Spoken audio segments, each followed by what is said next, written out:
Hey, welcome to Through the Noise. I'm your host, Ernesto Glucksman. Tesla delisted from the S&P ESG Index. What the hell? What's going on? I have no idea. But my friend Jason Howell, who's a wealth investment advisor focused on ESG investment strategies, knows a thing or two about ESG. So I thought to bring him on the show and give us a sense of what's going on in this world of ESG and really what does this all mean for Tesla.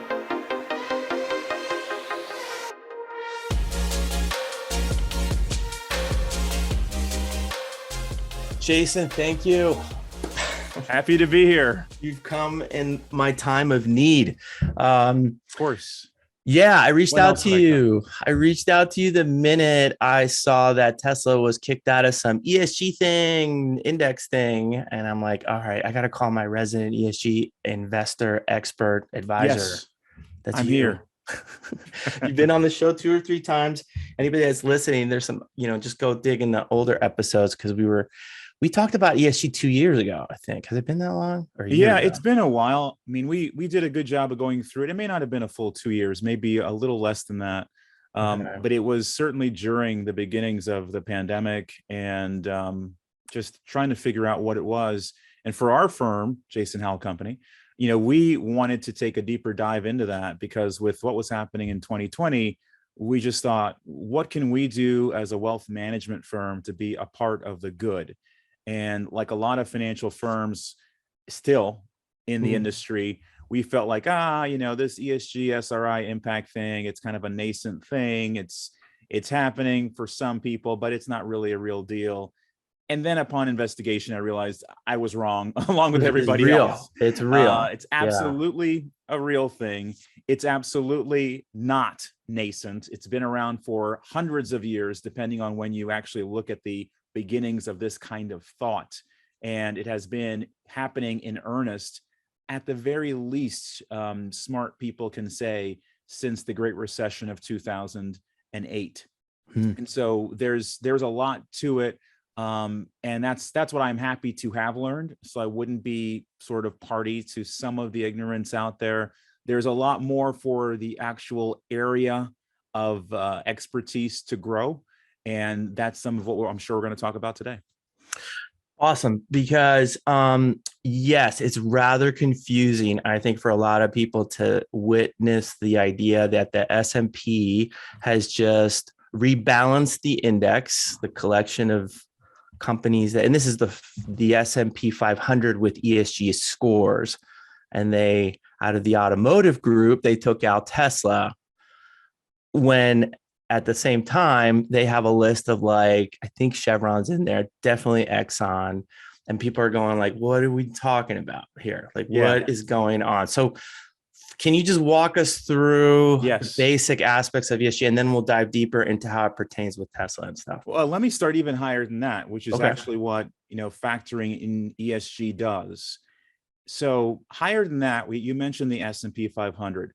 What is the S&P 500? Okay, that is the 500 largest companies, largest public companies in the world. All right, level set. We often hear about the S&P 500 being up or being down. Okay, so what does that mean? It only means that the 500 largest companies in the world, on average, that day are down or they're up. But of course, the S&P 500 has those 500 companies in there, but they're not even. You have to decide whether you're going to sort of weight some companies higher than others. It wouldn't be fair for the smallest company to have the highest weight, would it? Or be equal to the largest impact, the largest market cap company. Got it. And so when you look at that, it is, and you mentioned the good word. So you're a finance guy too. It is based on market capitalization as opposed to the Dow Jones Industrial Average, which is 30 companies based on the price of the stock. So that's tended to be not as good a measure, but that's the one we really hear about when the Dow is down 1,000 points today. Everyone shudders, but it's like those are 30 companies. But it's still relatively representative because the S&P 500 is usually down about the same percentage. However, because it's measured by the capitalization of the company, by essentially what the value of the stock is for each of those companies. And instead of being 30 companies, it's 500. Most people look at the S&P 500 as a better measure. More right? spread out, more data More points spread to out. average. However, caveat to that, during 2020, the great pandemic, I guess, during that period of time, there were 5 tech companies that were as much as about 40% of the value of the S&P 500. So you knew the companies, the Apples, the Microsofts. Later ended up being in 2021, the Tesla, which is the subject of our talk today. But the fact that 5 tech companies, Netflix was a part of that back in the day, Facebook, now Meta. All the work from home companies that stood to capitalize and grow. To some degree, I mean, Facebook isn't really work from home, and so they were just included, right? Microsoft is not necessarily work from home, but when you had the majority of people feeling really excited about technology, then the biggest technology companies got the benefit of that. And they got that really almost through 2020, 21. But it just is important for your listeners to know that the S&P 500, 500 companies, capitalization weighted makes it a little bit skewed to the largest companies that are within it. And so for our talk today, one of the things that is an interesting highlight is energy, and it's typically old energy, is about a 2 or 3% component of the S&P 500. Okay. So you can have energy, old energy, doing incredibly well, which this year they have been, and the S&P 500 as a group doing poorly. And there are actual numbers for that. So the S&P 500 as of a couple of days ago, for the year, down 17%.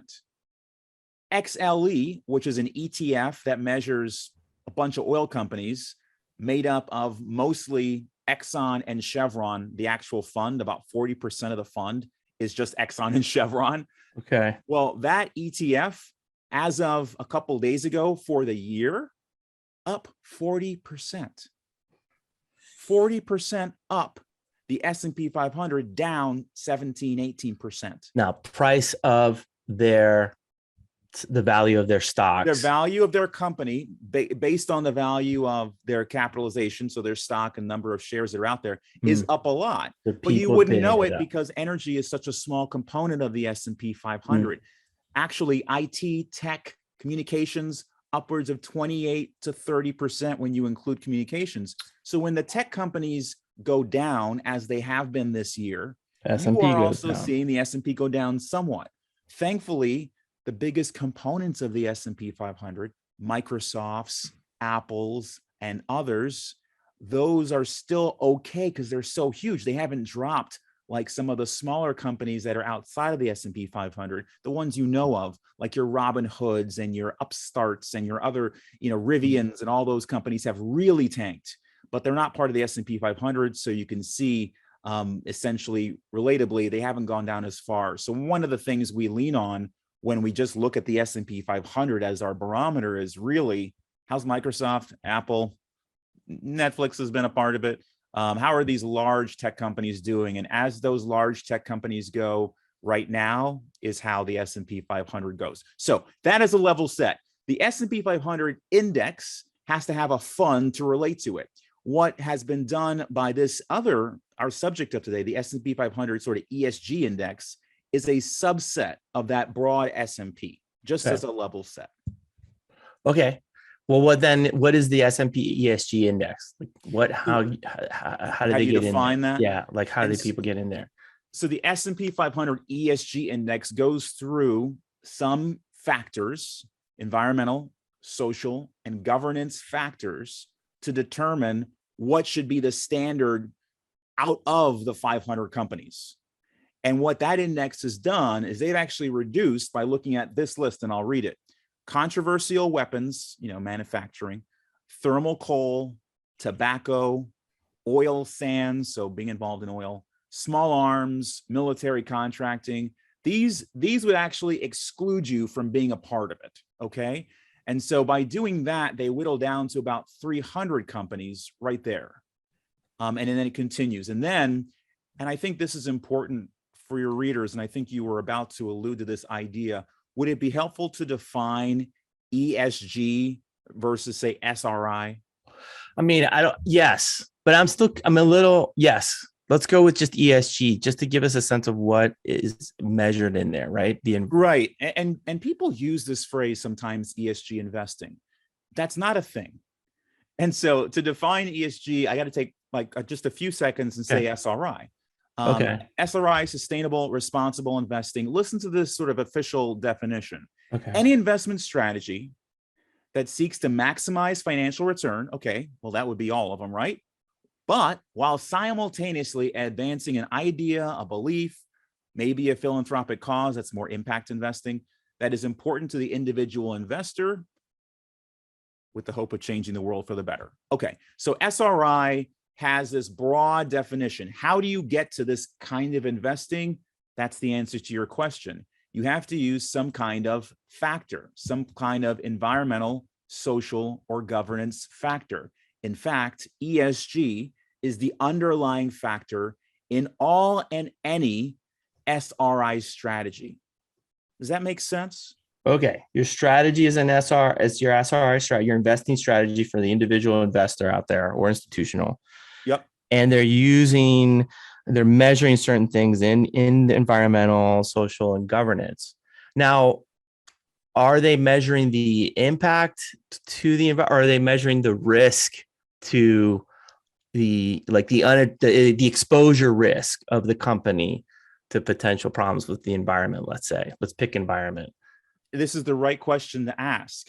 And the right answer is, it all depends. And I'll tell you why. So I just read to you the things that would exclude you from being a part of this particular S&P 500 ESG index. But they tell you what they're looking at. These factors, right? The E, S, and G only begins the conversation if you say that you're an ESG investor. That's not proper terminology because there's no such thing. You're an SRI investor. Now tell me, what factors with E, S, and G do you care about? And how do you weight those factors, right? That begins to tell the story. So the fact that one SRI ESG index kicked out Tesla means that they decided that the factors that they looked at were more important than the factors that you might normally associate with Tesla. Got it. Because S&P 500 ESG index has Exxon and Chevron, and they added some other gas company because they're not quite measuring from their perspective, they're not measuring the actual product or service necessarily. Well, there's a couple things with that. And so they are. They're also measuring peer-to-peer. And I believe Chevron is not part of that top 10. Not the top 10 anyway. And so that was some of the commentary that Elon Musk had, that, Exxon is there, and then other people kind of lean on and say, why is it, even in the top 10 having Exxon? Check the link I just added to you, though. I believe that's the right list. They may be on, they're not in the top 10, but they may be on there. Let's see, Chevron, CH.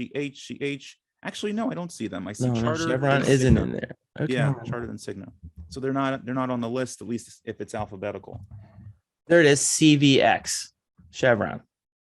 They went under V. Yeah. Okay. But it's hard to tell. Like that was the other thing that was really hard. It was hard for me to Corp. You're right. There it is. It was hard to find the list. I don't even know if this list is current. Well, it's a long list. It's 300 companies. This is part of the problem. Well, first of all, it's not okay. So what you're saying is, it all depends on how these guys are measuring the S&P 500 ESG index. They are using these factors as just the starting point, but it is not the ultimate deciding point whether they include the company in there or not. Well, let's put it this way. And I think we did this in our last conversation, right? Let's say you're looking for a significant other. Okay. Okay. And what are the typical factors you might look for in a significant other? Smart. Okay. Smart is one. Let's go with three of them. Okay. So that's smart. What else? Fun to be with. Fun. Okay. So that's two. Fun. All right. Next. Healthy outlook. Healthy outlook. So positive outlook, optimist. Yeah. Okay, great. And so within smart, now I can define smart as book smart. I could define smart as street smart. I could define smart as really good at their profession. I can define smart any way I want, right? That would be your factor. Fun, I could define fun as like, oh, we're jumping cliffs, or I could as we go to see all the Star Wars movies, or I could define fun as, I don't know what, right? Watching Netflix and just watching everything. Like, it's fun could be anything. And then what was your last one? Optimist. My gosh, I could define optimist as everything is fine, always and ever, or optimist, I see the bad side and this is what I think, and measurable. So there are sort of relative factors within those factors that you highlighted, and that's the same with ESG. Now, let me explain one of the relative factors, and it'll make sense at the very least why Exxon is on there, because that was the big tweet, right? Exxon's on there and I'm not. Why is Exxon on there? So one of the things that this particular index does is compare your organization with your peers. Oh, so we're comparing Tesla with its peers. We're comparing Exxon with its peers. All right, so how does Tesla fail with its peers? Well, specifically, they talk about having a low carbon strategy. What does that mean? Meaning a strategy to get to net zero. Right. Tesla has not volunteered to this particular organization what that strategy is. They haven't told them. Obviously, they're a car manufacturing company. Well, people would say they're even more than that, but they're not net zero. Well, neither is Amazon, neither are most companies. But the Amazons of the world and others have a plan. You see these commercials all the time. By 2030, by 2040, we'll be net zero, carbon neutral. There's nothing like that for Tesla. Now, they could do it, but they haven't sent it. So that's a ding on your record on the E if you're being rated by this organization. And if you're comparing this car company to Ford and GM, who have such low carbon strategy, then you're losing on that ding comparing peer to peer. Is it a fair comparison? Well, it depends. In this case, if you want to rate whether or not you invest in Tesla based on the S&P 500 ESG, well, then you might say it's lower here, so I'm not going to do it. But you could look at MSCI, you could look at up to 11 different rating agencies and decide whether Tesla fits your bucket or not. And that's why there's saying ESG investing is a weird thing to say, because it doesn't encapsulate what you as an investor are doing or what we as financial advisors at Jason Howell Company are doing with our clients. You have to go another level. Fun, attractive, and optimistic doesn't tell you the kind of person that you're actually with or that you're trying to be with. You got to say in what way. And we answer that question for our clients. And the S&P 500 ESG, if you dig into the details, they'll actually tell you why some companies are in, out of the 500 companies in the whole index, and some companies are out. So let's answer this other kind of weird question. Why is Exxon in? Exxon, like the evil empire, right? Of all the oil companies, that's the one we know so well. And we're really frustrated with them. Well, this goes back to 2021. If you remember, Engine One was this catalyst company that went in for all the proxy voting and actually got in June of 2021. That's right. New board members to be elected to the Exxon board. This was huge. This was a coup d'etat within. A coup d'etat. It's never really happened in this way, especially with such a small company. But they influenced BlackRock to be on their side. And of course, BlackRock manages all the monies. And so they succeeded. So couldn't you imagine with new board members, with new potential investors, that yes, at the very least, Exxon is going to be peer-to-peer better than some of their peers? Of course they are. But of course, in that world, you're grading on a curve at that point. Right? Well, you are. Of course you are. Now, so what else is in there with, that's just the E part. Remember, there's still an S and a G. And so what else do we have from, for example, for this particular example, Elon Musk and his company?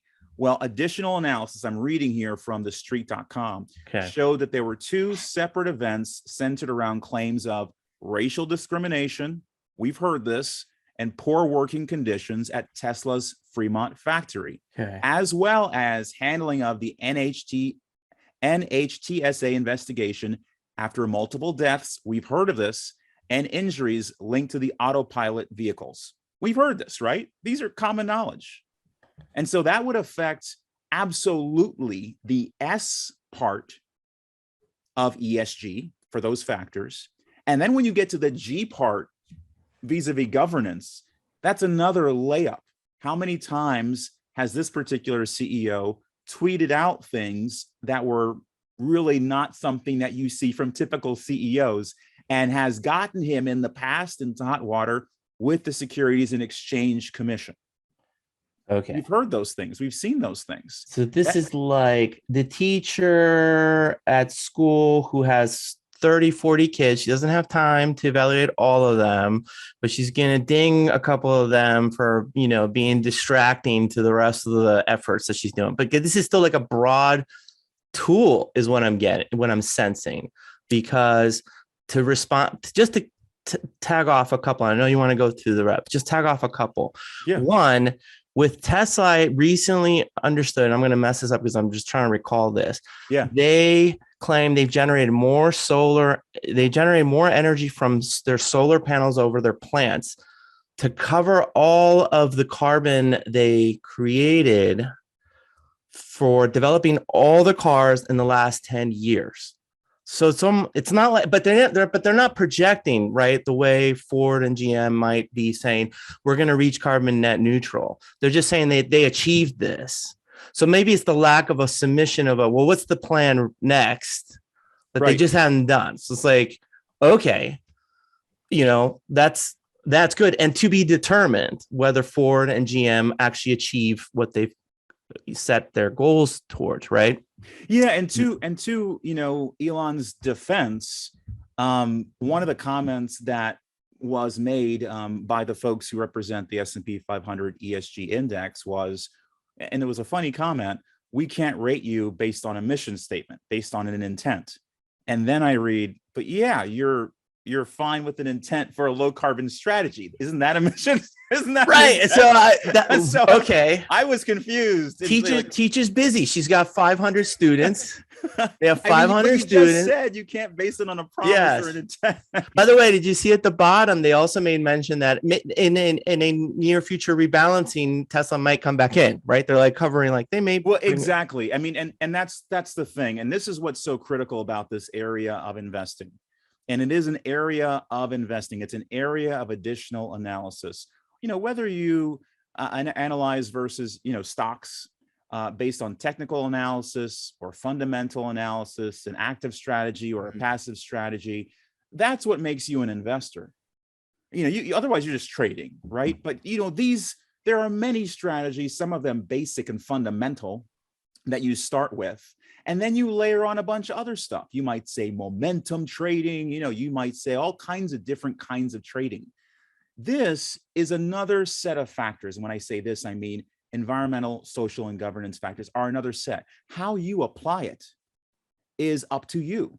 And how some other, index or institution applies it is up to them. Do you and I have to care whether this company is in or out of the special index? No, we don't have to care. No one has to. And that's what we have to understand when we start, seeing news bites about ESG and SRI and impact and everything else. One group has decided what their factors are, and based on their factors, a company may be in, a company may be out today, and then change again tomorrow based on their factors. You've got to decide, am I following that organization because I love their factors? I mean, if so, I better know what their factors are, and then realize, are those the factors that I care about? Because that's what, ESG is about. It's about looking at the factors and making an assessment about whether they are important to the individual investor.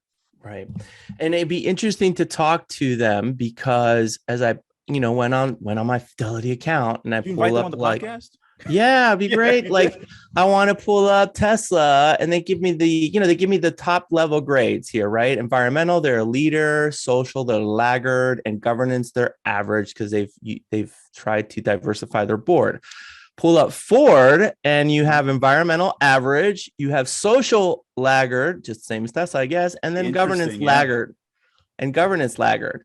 But that's Ford, and they're in the list, right? Well, so yeah, they're on the list. That's right. They're not in the top 10, right? But they're in the list. I think that's so it's like, are they using the same set of rules or interpretations of what's been disclosed to evaluate? It's too hard to know how they're adjusting, but this could be temporary for sure. I mean, and it likely is, and it's a wonderful news item. It got them in the news. It got Mr. Musk. But it gets the news. It gets the ESG concept in the wrong state. I think that's the disappointing part. It's like there's work to be done. There's work to figure out the actual rules of this world that they're all working on. But it creates this like antagonistic. Like, how can you have Exxon? You just explained it. They have Exxon because it's on. They're being evaluated on gasoline producing energy companies in that group, right? That's so how easy is it to be like, I'm better than those guys, right? They're probably relatively easy, but when you're comparing then into just, okay, fine, let's just take the automotive only, and you look up like the situations that have been disclosed. I went in on a website that is it's called Project for Government Oversight. They sort of pull up for the major companies out there. They pull up all the issues that they've been in litigation. And GM, which is on the list, but not Tesla, has had stuff, pretty significant stuff, faulty ignition switches to the tune of nearly $1 billion settlements. See, that should be 2015. How far back do they go in evaluating, labor issues or racial issues? Because there's definitely a litigation here for GM on racial, I forget, where is it? It was in, the aughts. Okay. Yeah. So maybe they've improved within 20 years. How far within 20 years? But wait, if you say the aughts, it is. So here's what's really exciting about what's happening in this administration. Next week, Wednesday, okay, Chair Gensler of the Securities and Exchange Commission has a meeting about this issue exactly. And it's a meeting that needed to happen years ago. It's finally happening now. I will read what this meeting is. It's called the Sunshine Act Notice. And it's a notice from the Securities and Exchange Commission. Time and date. Notice is hereby given pursuant to the provisions of the government in the Sunshine Act publication. And there's a number 94-409. And the SEC will hold an open meeting on May 25th, 2022 at 1 o'clock. Place, the meeting will be webcast on the commissioner's website at sec.gov. And so if you want to check it out, sec.gov at 1 o'clock. Status, the meeting will begin at 1. It's open to the public. Okay. Matters to be considered. And this is what's critical here. The commission will consider whether to propose amendments to the rule under the Investment Company Act. Now, the Investment Company Act is a 1940 act. Okay. That goes way back. As an investment advisor, I'm regulated by that act. That's the whole act. That's the whole thing. If you want to be an investment advisor, you kowtow to the Investment Company Act. So they're going hardcore to the Investment Company Act and addressing the investment company names that are likely to mislead investors about an investment company's investments and risks. So essentially, we're leading into ESG factors here.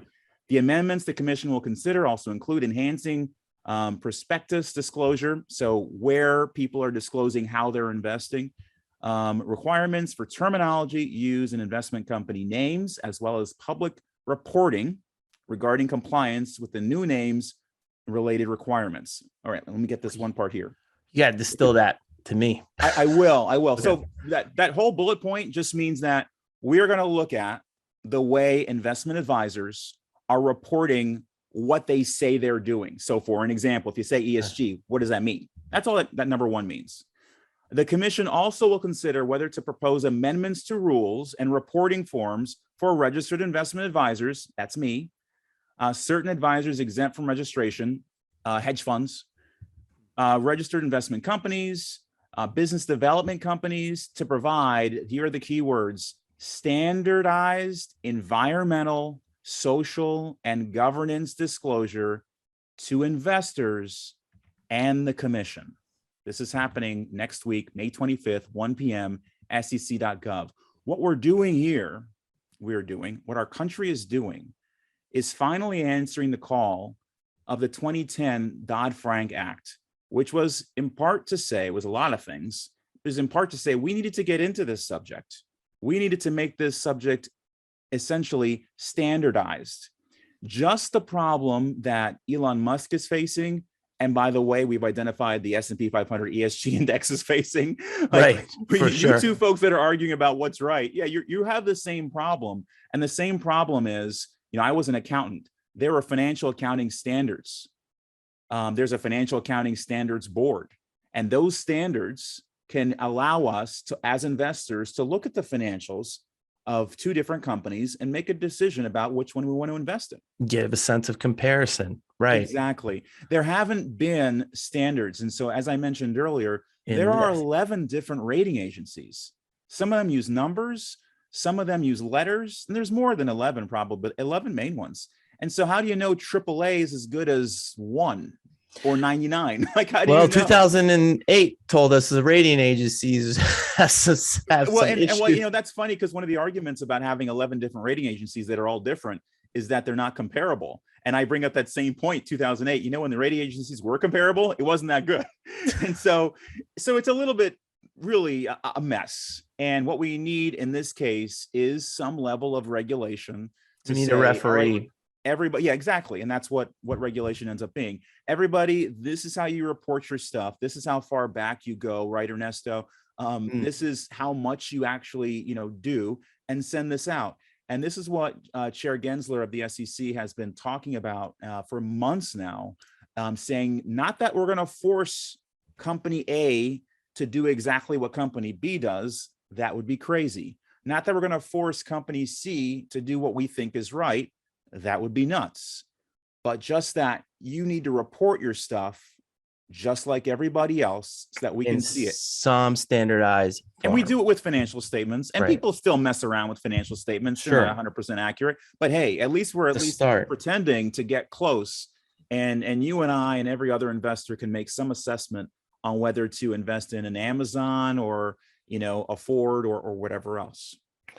I mean, in some ways, it's funny that I just think about from the Exxon Chevron world, what are the incentives for those guys to move towards more environmentally, invest really in carbon capture and reduction of inefficiency and leakages, all the issues that they have from their products.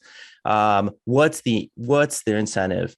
If they can kind of look at each other and go, if we all collectively don't try too hard, right, we can get a good grade here. It's like the whole class deciding, hey, nobody try really hard on the test, and we'll get that graded curve for the whole for the group, right? That's one factor, right? And one of the other factors that I think the oil companies are seeing now. Remember, I told you the S&P 500 is down 17% this year.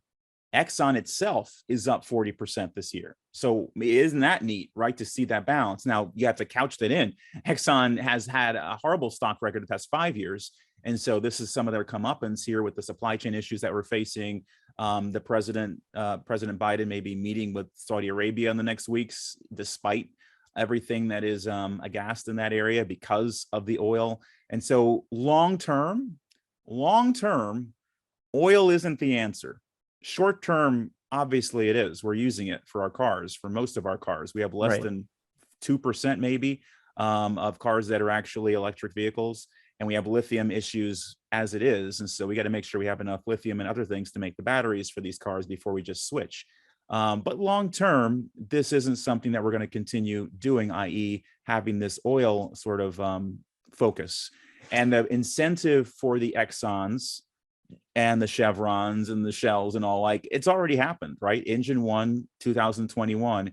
It's the investors. You should break that down a little bit, because I think that motivated you to get into this world, because it was, a powerful tool that seems to be unexpected to the average retail investor who wants to invest for their future, but also wants to make some of these companies respond to the climate issues that are coming through, right? To Yeah. be a better steward of their environment through the products, services they're creating. Can you step us into that a little bit? Because everybody just assumes, oh, big businesses, they don't listen to anybody. They That's just do true. what they want to do, right? Yeah, and I'll be happy to speak to that. And so you've always heard vote with your dollars. Many of us vote with our dollars when it comes to a purchase. Some of us don't, but many of us do. I'm not going to shop at this store or that one. That's one way to do it. Another way that I had recently discovered to really do it is what this Engine One company actually proved is possible. It's called proxy voting. And so people who own shares of stock will often get a sort of a ballot to vote on things like the board of directors, which effectively is the direction of the company.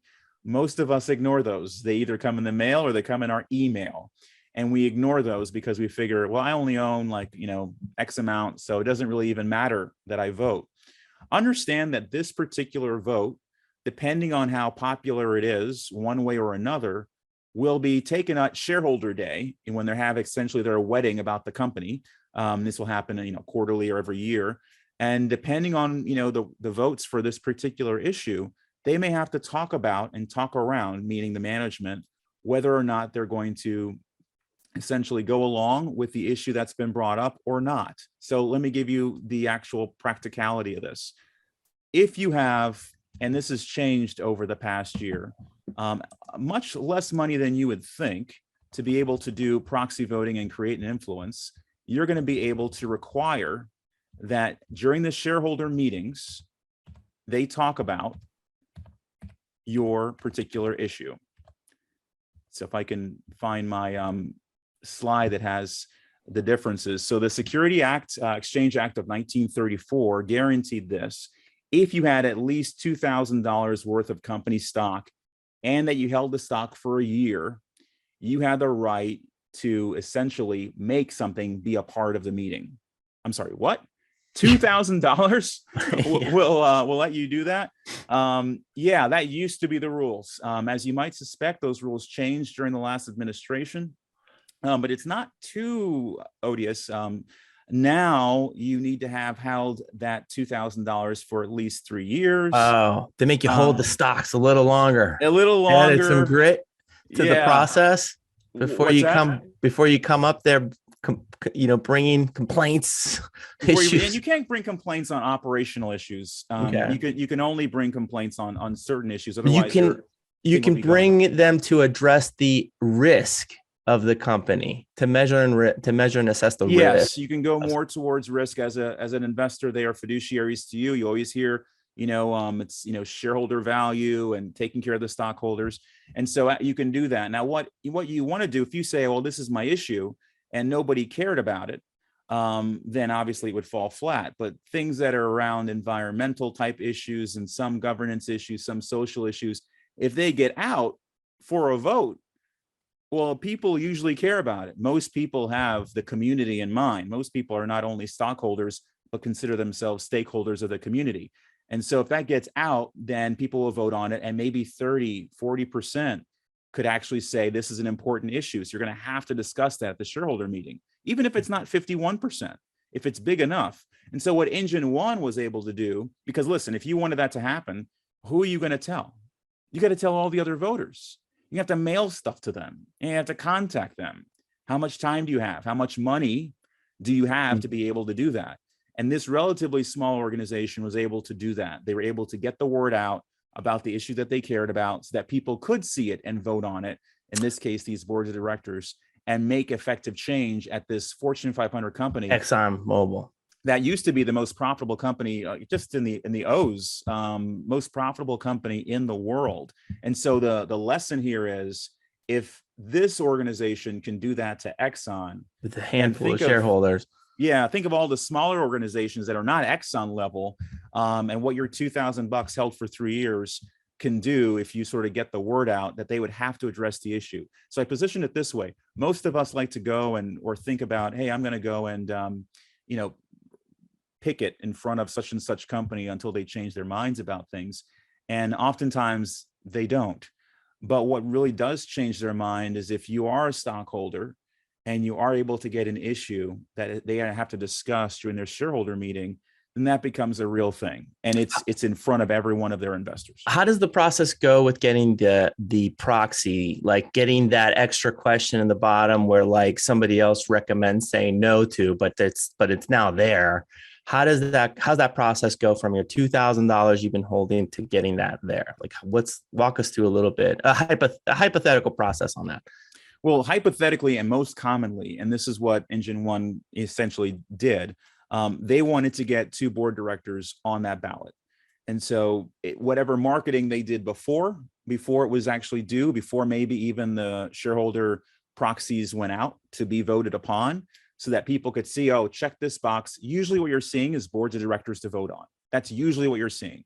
So at the least you could say, I don't want this vote. No, I hit no to this one once you receive it in the mail. That's the easiest level of shareholder proxy voting. To get something on the ballot is actually, the notification and the rest of it. I haven't actually read through and seen how they do that. But that is something that is capable of any investor to do who's got the $2,000 to 3 years and get something on the ballot. Here's the funny thing.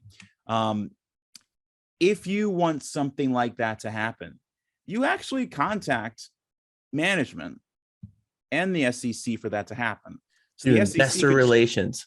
Yeah, if you put it out there and the SEC sees it and it's like, hey, I want you guys to start selling, blue shoes. Well, that's the business. You can't do that. The SEC will nix it. But if it's something that's within, as the best example, ESG, then the SEC will likely approve some of that. And then that's where, for example, the huge fund companies end up getting conversations with management, like in the boardroom, in the office, to discuss. So you want to put that thing up there, right? Yeah, we do. Well, what if we're carbon neutral by 2036? Would that be enough? Yeah, that'd be enough. Okay, then, so you'll take it back. You won't do it. We won't do it. And so that's where sort of that back and forth happens, where instead of standing outside with a sign and picketing, you're actually sitting in the boardroom and having a conversation with management. If of course you have the threat of lots of people voting on with you, or you happen to be, as I gave the example, a large mutual fund company. So some of the companies that you can invest in now that are, sort of have ESG factors within them, some of the mutual funds that you would have the opportunity to invest with, they do this on behalf of their investors. They'll have conversations with the Amazons and with the Metas and with the Microsofts, and they're civil. And they're able to get change happening without having to go through the process of actually voting on something, because everybody wants everything to be easy. And so it's easier if we just say, let's be cool. We'll make this promise. That way you don't have to have this whole big shebang. And at our shareholder meeting, which is kind of our wedding every year, we don't have to go into. We don't have to embarrass ourselves in that process. Yeah, like a convention, we'll take your calls for that reason. No one wants a divided convention like a Republican or Democrat convention. Nobody wants that. And so you try to know your nominee before the convention so you don't have that kind of issue. And that's essentially what companies do by negotiating when it comes time for adding something to the ledger. So it's possible, like back to Tesla, it's possible that, I mean, we're really talking about water is wet situation there. They create EVs, they create battery powered electric vehicles. So, but maybe it's just simply like they didn't quite file a projected carbon neutral thing. Strategy. And you want to get that to the board's attention, going like, hey guys, I know you guys are doing all amazing stuff. We don't have time, but really, I want this thing to happen. I want you to report that so that we can get back into that stupid S&P ESG index, and address that claim. One little technicality that they want. Yeah, that's it. It's not a big deal. Few grand here and there in stocks, and you can call investor relations, make that happen. Yeah, you could. Yeah, actually, yeah. If you were, and many people have been holding Tesla stock for forever, but those are typically the fanboys and girls, and so they're not going to push any buttons because they, right. There's a reason there's a phrase Tesla millionaires. I think they're happy with their situation. With the way the situation's. Yeah, I mean, if Elon Musk wanted to, he could get back in. He's the richest man in the world. They've got plenty of resources. All they're asking for is a report. a strategy. You could fit a strategy on one page, really. I'm sure he could grease the wheels and get back in, but it's much more fun to kind of make some noise and make get on TV, get the media going. You can see by the Twitter whip up feed, sentiment. There's a lot of conversation now with whether he's a Republican or a Democrat, and censorship, and this is nicely in that kind of that vein if you stretch it. So I think there's more noise than actual it maybe needs to music be happening. perhaps. MSCI, when they're evaluating environmental social governance, they're evaluating those factors based on the way MSCI does it. There's 11 others that do it probably slightly differently. But they're not weighing, environment is more important than social, more important than governance. They're just sort of, these are the factors that they're trying to get to, right? Well, I mean, MSCI, I happen to have information on them. They're using 6,000 companies, 400,000 individual securities. BlackRock uses them, State Street uses them. So those are the big ones. Merrill Lynch, Morgan Stanley. They're a big deal. How they're evaluating it, they're using 37 particular issues and factors related to E, S, and G, all the kinds of stuff that you would look at. How they're weighting it is probably their personal information. But they are using 37 factors. But then you go to the S&P 500 ESG, they maybe they take those kinds of reports maybe and then weigh it differently on their part. For them, maybe G and S are much more important, that those are well defined, and it seems like it seems like it for them. Yeah, right. Versus the E. So then you have to go back to the S&P 500 ESG and okay, well, how do you weigh these factors, right? I mean, again, copious amounts of effort and time just to get to the root of why Tesla was booted, and that's why he has time. As an investor, you can do this stuff. You can invest yourself and you can decide what matters to you. So what if you, as an investor, say, well, these certain things matter to me and I weight them one way or another? It's really difficult to look at these different rating agencies because you're going to have to get expert in how they do it. Our firm uses yourstake.org, and they're called the no ESG factor or the no factor screener. So there's no A rating, B rating, C rating. There's no, you get a 99 versus a 1. They just tell you here's the stuff. They have 100% more, complaints in this area than that area. What do you care? They have a gazillion more dollars spent on, this versus in fines versus, this company. They give you the data behind what's They give you the data there. behind it, and then they even reference where it comes from. So advisors use Your Stake. I don't think individuals do. Another firm that's out there that I just was on a webinar with this week, Ethos, ETHOS, and they have both individuals and advisors that use them. And it's relatively similar, though I think they have some MSCI data where you can actually drill down and you can see where it's coming from. And as an investor, make your own decision. As advisors, we're very happy that more and more of these tools are available, because if you just rely on one thing, and this is part of what Chair Gary Gensler is looking at, have you looked into what that data means? Are you explaining that well to your client to help them know, this is right, Jason, I really wanted this ESG fund or this ESG rated stock. Meanwhile, it's not the right stock, right? According to what they thought they were investing in. And so it's a very important issue. It's one that certainly keeps us working and looking at what we're doing all the time. But I recommend to investors, find a tool that will actually tell you the real stuff, and that way you can make your own decision versus just ratings. Now, but this does have material impact aside from the news headlines, which causes probably a lot of short-term traders to freak out whether they're going to short something or buy something immediate or whatever they're doing. But it does have, for the S&P 500 ESG is a tool that perhaps larger investment pools use to move money in and out from the ETF itself or the index or even the companies that are in there. Could that have material negative impact on Tesla having been removed? To what extent do we even know how much that, how much of a sell-off is associated with that, if any? this is the part where that's where I need a guy like you to Yeah. Well, understand. Tesla stock is down almost 8% today. Right. And so that could be one of the factors, Right. because that is a reality. But if you believe the Tesla story, if you believe what their commitment, this is a good time perhaps to buy, given the fact that the index may have kicked them out with vague sense of measurements. And then they may be coming back in a little later. Yeah, they added that language in there. Right. So, I mean, that's exactly the case. And so you have professional institutional investors. That's usually the biggest concern for a company like Tesla. Is the pension fund of California going to be flipping this out because they peg everything to that index? Or is the insurance company of Omaha going to, kick us out because they peg everything to that index?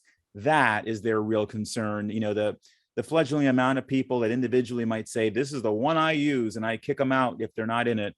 I just think that's a smaller number of people and a smaller number of investors. It's the institutional investors. But an institutional investor that is that sort of rigid is probably not doing a lot. So they probably, I don't know that Elon Musk is that worried about it overall for his stock. He's actually often said that his stock price is too high. So maybe he's happier now. All right. Well, let's end it there. Just goes back to don't worry about the short term, worry about the long term. Think about it in those terms. And just keep on going with this crazy world. But hopefully we'll get to clear more level measuring stick. Get the teacher to grade more carefully. The teacher is always going to grade their own way. So, I'm going with the fact that I will never probably buy the S&P 500 ESG index, given that it has Exxon and Chevron, who've there's oh, by the way, go on that site. Federal contractor, you pull up Exxon, and it's like something crazy, like $3 billion in pollution, environmental, all kinds of stuff. 3 billion. I believe it. And so you as an investor, if you're saying, you know what, the E is the biggest letter of ESG for me, then I think what you have learned as an investor is the S&P 500 ESG is not something for you to peg your investments to. You can find other 11 other agencies that can do it for you, and maybe they're going to have a rating that's better. Or you can just go company by company, look them up in that same website, because maybe the governance is more important to you. Contractormisconduct.org. That's that's a good one. Contractor misconduct. Maybe that's more important to you, and you can just screen based on that. After, and I would recommend after you've decided what your investment strategy is overall, and then you've identified the firms that are going to make you a return, then from that you say, okay, let me go to this website and see, I'm not into that, I'm not into that, I'm not into that. So you're left with a pool of securities that can actually do what you want them to do for you and your family. I see.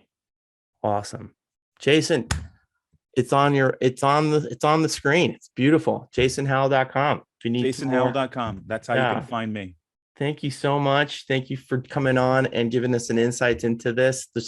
There's more work to be done, but it's a better tool than we've ever had before. So next week, SEC.gov, 1 p.m., May 25th. Get on there. Okay. Thank you, everybody. Bye. Visit throughthenoise.us for more episodes and subscribe to our newsletter. This show is produced by Through the Noise Consulting, uniting external communications and internal IT functions to ensure data and privacy are protected while creating innovative communications platforms. Want to start your own podcast? We can help.